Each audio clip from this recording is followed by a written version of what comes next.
Good evening, team. This is Jermaine Thomas here. I'm over in the Alton neighborhood off of Donald Ross Road in Palm Beach Gardens.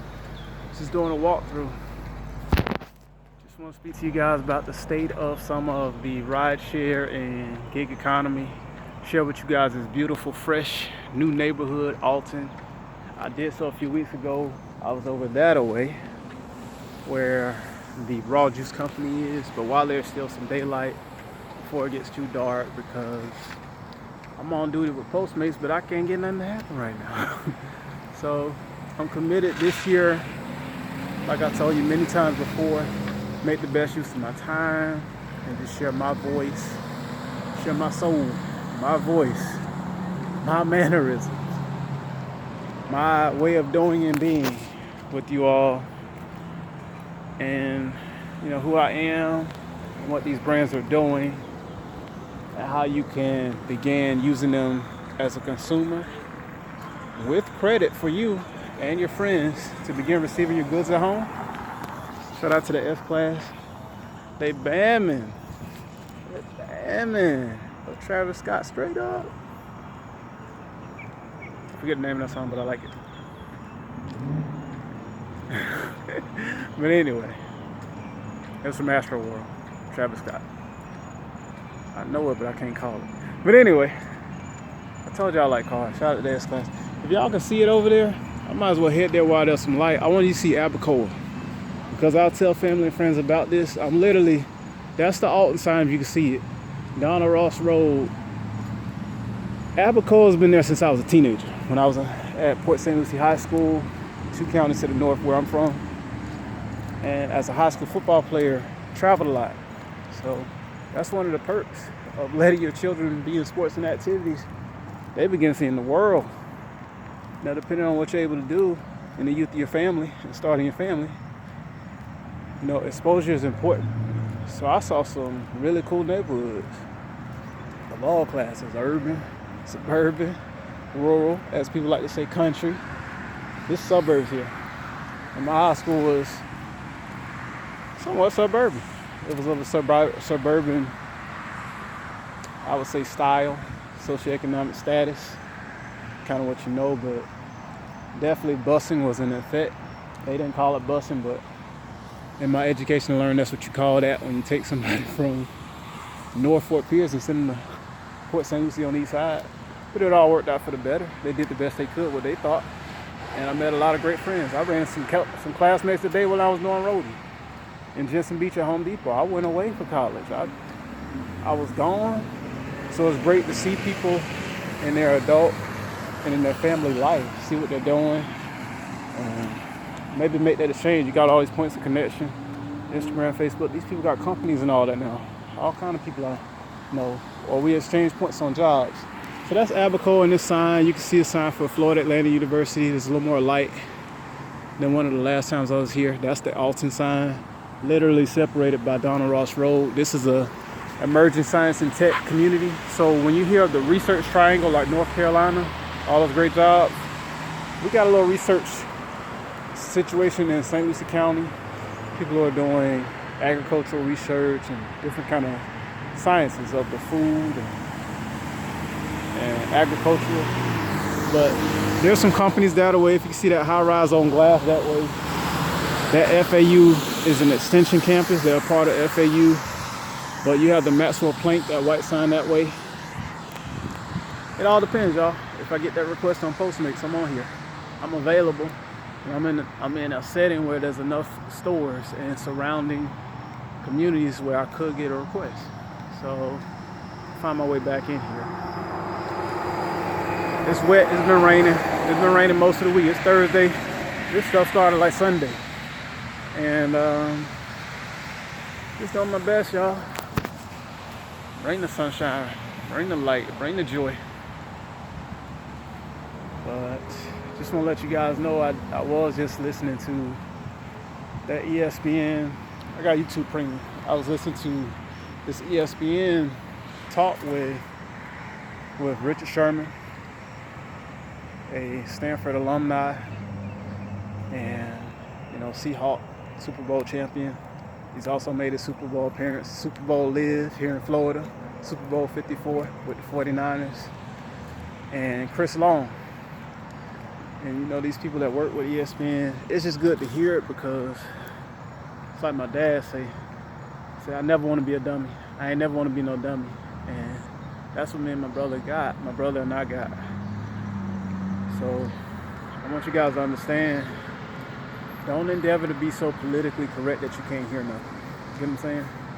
Be that way. Learn something. Learn from people. You don't have to change who you are, but it can add an adaptation to what you believe and what you stand for. But you can get an understanding of why people do what they do and how collectively progress and change can be made for the better. For the better. Because that's what I did all along in my education, my high school, my college education, and I don't plan on trying to sound politically correct for one person or a handful of people and not learn. Me, I'm more of a learner.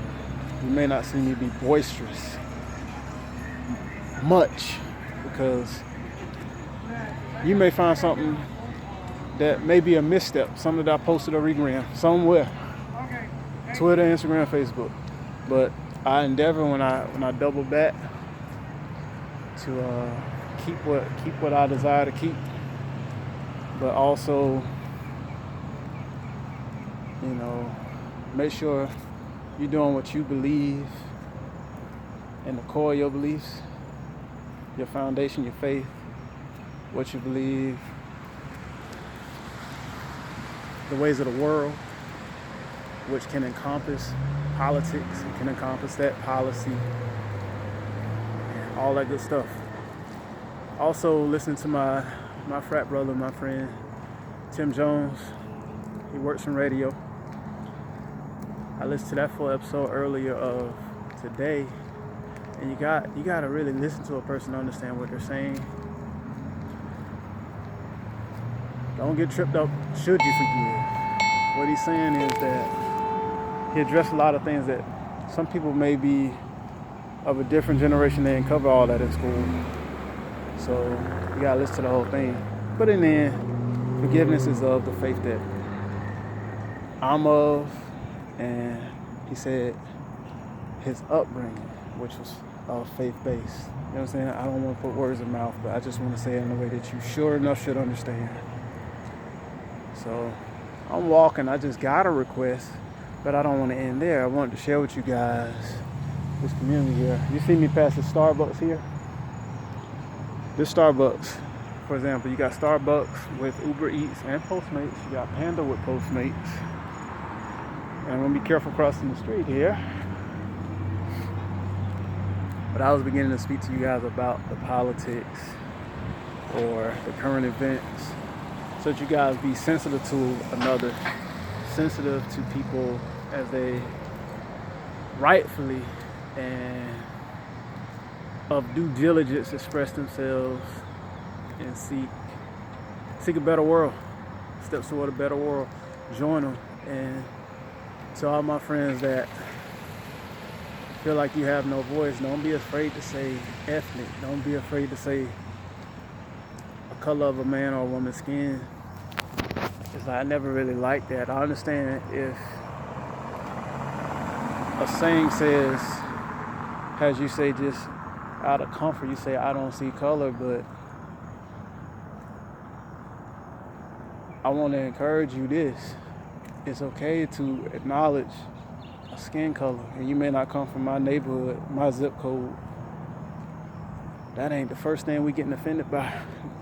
Not somebody with their feet on the ground, not somebody saying, because you see me, if you saw a witness and testimony earlier this week, I seen a lot socioeconomically.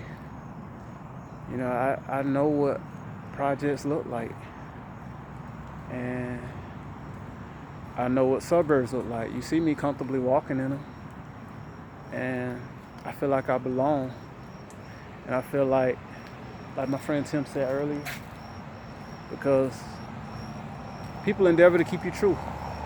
If you got older siblings, they've been here before you. And we live in an interesting point of 20th and 21st century, because we're very well in the 21st century. your authenticity, not forgetting where you come from. So it's true. You could be an intelligent person with gaining these new skills, getting sharp, but when you see people like that, understand they had a place they came from. And I'm not super elevated to where I can forget, because I'm just now growing professionally and gaining these skills of how to earn, how to go about a commission-based earning lifestyle. It's only been 3, almost 4 years. For the most part, based on what I knew, who I knew, I was at jobs that were barely considered salary, and thank God I was able to be employed, and I wasn't making all that money. So lifestyle wise, I'm not so far out that I couldn't understand, because I still have family that are still in such circumstances. And that's my Postmates going off again. I'm going to tend to that because I'm out of it money, but I would hate to say something that maybe I can educate, enlighten, encourage, support another, and I'm not saying anything. Yeah, there's Panera Bread there, y'all. Chipotle Mexican Grill is back this way. It's one of these I missed. There's an Xfinity store for you all who like cable and prefer cable. Got the Habit Burger, the Longhorn Steakhouse. You got the Lemon Shark Poke or Poke. I say Poke until I stand corrected. That means I'm right. But neighborhoods like this, well, I have my community precious. There's some neighborhoods in Florida. It's peaceful. You can gain a good conversation, a good perspective. You make friends. Shout out to Amazon here. Got a massage place here. We got Bole here. LA Fitness. Raw Juice. You saw me record there last week. But as I walk these places, you know, that song, Moving On Up, here is renting and it's owner. So I like to be enlightened and encouraged by others. It's fresh to me. I don't feel out of place. I don't feel like I don't belong. I don't feel like I never have. I have an abundance mindset, a growth mindset. And things may challenge me. I may not be where I want to be or have all I want to have. You know, it's not about the keeping up, but it's about your experiences. Who are you becoming? I feel free. Sometimes I get away and I'm able to share with family in story, but now I'm trying to capture it on film sometimes. And I've been learning the Instagram story this year and being bold enough to not be afraid to just go ahead and give you guys my best, because I have friends and family. There's Revive, a hydration place. It's a hydration place, a type of health. I don't want to technically say healthcare, but health maintenance or a healthy lifestyle. And here's Lenora's, one of the many Palm Beach locations of Lenora's. Nice place. There's the Raw Juice that I was at that one morning. I came on down here early. There's the Noontime Japanese. I've done delivery for them before, but it's definitely starting to get dark. And I want you guys to know, I've seen some wealthy hideaways all through Florida too. It's amazing. Some of them ain't so secretive, some of them are. But it's nothing new to me. I'm gonna get to that Postmates, y'all. That's not my normal way, but I would hate to open up something that could be profound, may get criticized, and just leave me hanging. But for me, I've had my own personal experiences. So I do my best, y'all, that y'all don't somehow see hate in my stuff, you know what I'm saying? And my Facebook and my Instagram. But I want to let y'all know I'm not coming candy either. I heard special edition by Ever Increasing Faith that they posted Tuesday. That's traditional Bible study day, afternoon. Well, for me it's afternoon. In California it's morning and evening. I heard some synopsis of what Dr. Price said in his Race, Religion, and Politics. No, Race, Religion, and Racism. Race, Religion, and Racism series. It was stronger then because people could take it. And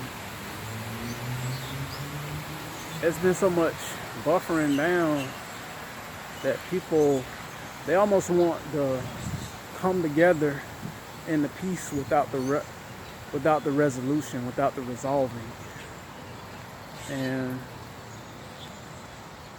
there's a place for, when you look at leadership, like in a university, you have a emeriti, somebody that was there.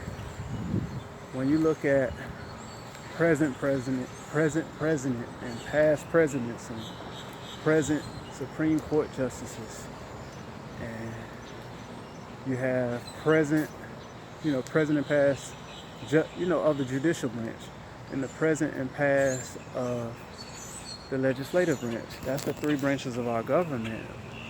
Like, I have friends that'll tell you, I paid attention and I could speak with you a little bit about politics. Not from an angry place, but people need to educate themselves and, be like a continuing education and be willing to listen to another, not hang them on one word or three words they said in a sentence or some statement. Folks need to be willing to listen to each other. Like, I'm not the rage and warpath guy, It's like there was enough physicality in the sport of football that I'm willing to adapt and grow as a man. I'm still young, but I'm very much adulting. I'm 33, I'll be 34 this summer. And I want you guys to understand, you have to learn how to talk to people. Football is a very physical game. You'd be surprised, from Pop Warner through high school, the switch we flip physically because our coach is asking us to, because our dad is giving us, it's the affirmation and the go-ahead. Your cousin who was showing up for a baller, your cousins giving you the affirmation and the go-ahead, what we call later wood. But there's a special breed of person, whether it's football, rugby, lacrosse, basketball, hockey, and all these fight sports too. You gotta know when to be who. You get what I'm saying? It's special.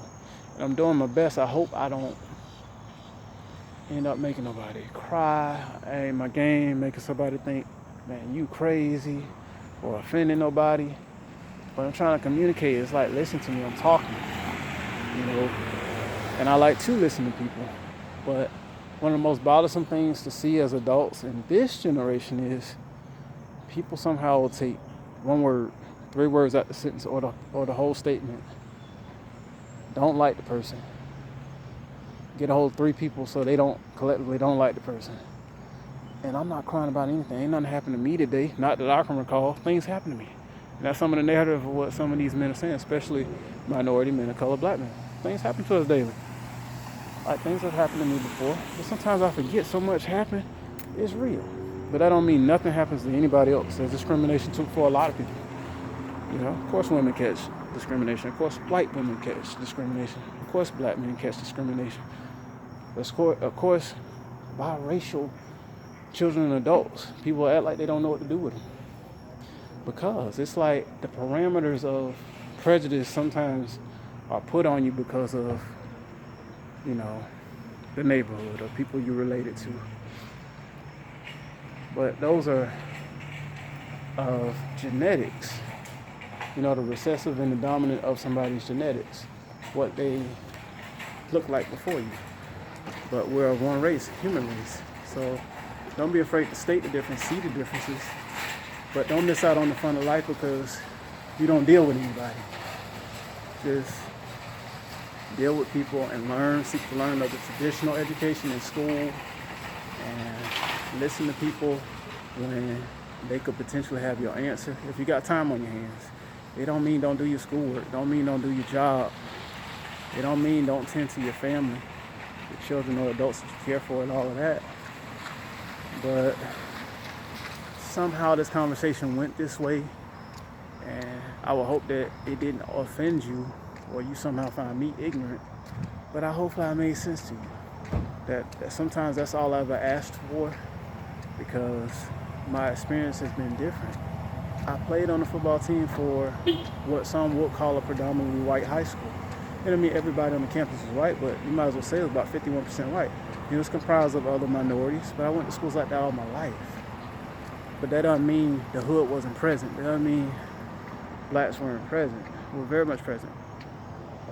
A lot of my middle school and high school experiences, that was the sauce, that was the culture. So there was a black presence, there was a hip hop presence, there was an urban presence. But when your football team looks like this, I recall senior year, I think we had 28 people, maybe 33 people. It wasn't that big a football team. But football is such a sport where we're all pushing ourselves, we're sweating, we're panting, and through these conditioning sessions, and everything is, I'm depending on you, you depending on me. We do things in uniform. We're excited for common goals. So maybe my experience has been different. And it's hard for me when I meet sometimes people that are very militant that maybe didn't have that same experience, because there's nothing wrong with them militant. Maybe God allowed that. And people may see me too passive, but I want to be intellectual and intelligent and reach people. It don't mean my voice is always what's called monotone. Maybe it's because of things that happened to me in my past. I don't know. Maybe it was meant for me to be, even if unafflicted by anything bad in life, maybe I still be what you would call monotone, maybe soft-spoken. But it's like I can't reach you if I'm shouting at you. I can't reach you if I'm forcing you to accept and say a certain thing. I don't reach. And that's the way I see it, because part of it is being a born-again believer, listening to people. And I appreciate my family and friends that understand. Sometimes I back up with these social media movements. I'm like, I want to see if my favorite pastors, bishops, apostles, and what have you, how they feel about this sudden thing. And sometimes I'll share it, but that's from a good place, not because I don't think for myself, but they're mature. They've been here longer than me. They've led more people than me. They're experiencing more success and prosperity than me. And as I was listening to one of my favorite pastors earlier, Jesse Duplantis and his wife Kathy Duplantis, for example, prosperity isn't always money. As you can see, I have no problem with money. I want millions and billions. Attracted to me, I'll do right by it. I'll do it right. What I'm saying is, prosperity is, as a single man, I want a wife. I want children. I want peace in my family that I come from, the best that I can. And I want people to be because of you, Jermaine, my uncle, my cousin, my father, my nephew, my son, my cousin, my friend. I want people to be like, because of you, I want more. I'm willing to receive more. I'm willing to experience more. That's what I want my life to be like. Prosperity can be of that. It can be of that. Prosperity can be of your health. That you standing upright at certain ages instead of, not. That you're still able to run a 100-yard dash, a 40-yard dash, if you so please, at a certain decade or age that other people may not be able to. And that you have peace in your life. Like, home is a safe place. It's a free place to rest and to let God rule and reign in the home and peace. Those things can be prosperity. Prosperity could be being able to put your kids in good schools, public, private, magnet, or homeschool, whatever, charter, whatever it may be. Prosperity can be beautiful leisure out there, the beautiful leisure and experiences. Shout out to the beautiful lady throwing the fist there. Beautiful blonde-haired lady. She probably heard what I'm talking about. But it's communities like this. I'm telling you, I come from a unique place. Florida isn't perfect. But there's some sweet places in Florida. I really like it. It's peaceful. You can talk. You can say what you need to say. Just don't disrespect nobody. Don't abuse nobody with your words. Do the best you can. When you're in a place of true diversity, a true melting pot and place of opportunity. Nobody's offended you yet. So you have to check your heart, where you're operating from. You can't be mad at who's not mad at you. You see a smile of love, you see a sign of affirmation of love like that, how can that not light your face up? But some people actually are toxic. They don't see none of that. They don't see none of that. And I hope that my video, if you're new to me or you're old to me, you realize I'm not perfect. I'm not the standard. I'm not putting myself up there. What I'm saying is, I would hope that people would give each other a chance, because we're more than intelligent enough and we're more than populated enough to make all kinds of change started in our communities, starting in our own communities. Whether, like I said, whether it be the urban, suburban, rural, agrarian, all of that. It doesn't mean everything's wrong. We live in a very good, protected, peaceful, abundant place. We just have to know how to get other people to experience it and provide a world for people to know what love is, to know what forgiveness is. That's about the basis of it. And I want to sign off here. Hopefully I made some sense. I don't want it to be one of those things to where I post such quality and maybe I didn't say all of what I wanted to say. But I hope I reached you. God bless you.